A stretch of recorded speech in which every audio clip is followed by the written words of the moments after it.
Good morning guys. Today I'm gonna teach you how to add new items in our inventory using Repairticket application. So i-add natin ang mga parts na to sa system. First you have to go to dashboard and then pumili ka kung nasa ang branch ka para doon mo i-add yung item. For example, nasa country corner ako. And then go to inventory and add inventory.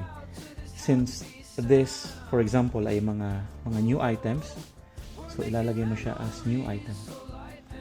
I-add ko ang 25 watts power adapter siya. This is accessories. Ang brand niya ay Samsung. This is a new product. And huwag natin kalimutan yung barcode. Kung mayroong serial number, pwede nyo ring i-add yung serial number sa part na to. It's either barcode or SKU. But normally, ang ina-add lang namin is yung SKU or yung UPC. O yung barcode, I mean, this one. Halimbawa lang to, I have 10 quantity. And then gusto ko na mag-warning siya kapag bumaba na siya ng 5. Sa supplier, hindi ako mag-add ng supplier. Binibenta namin ito ng how much is this? $24.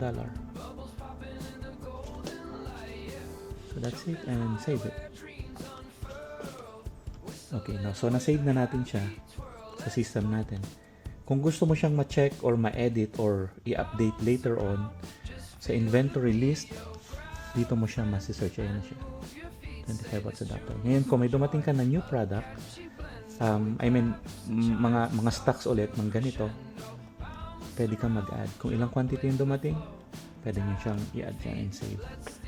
I-check natin kung nasa POS na siya. Kung gusto nyo siyang ibenta, all you have to do is scan natin yung barcode and eto na siya. Check out. Ang system natin, tumatanggap siya ng cash, card, GCash, or gift card. Ang lahat ng ito ay pwede nyong i-edit, dagdagan, baguhin sa settings kung meron kayong ganyang options. Yun lang. So, ganun lang mag-add, ganun lang kasimpleng mag-add ng new product sa system. Maraming salamat.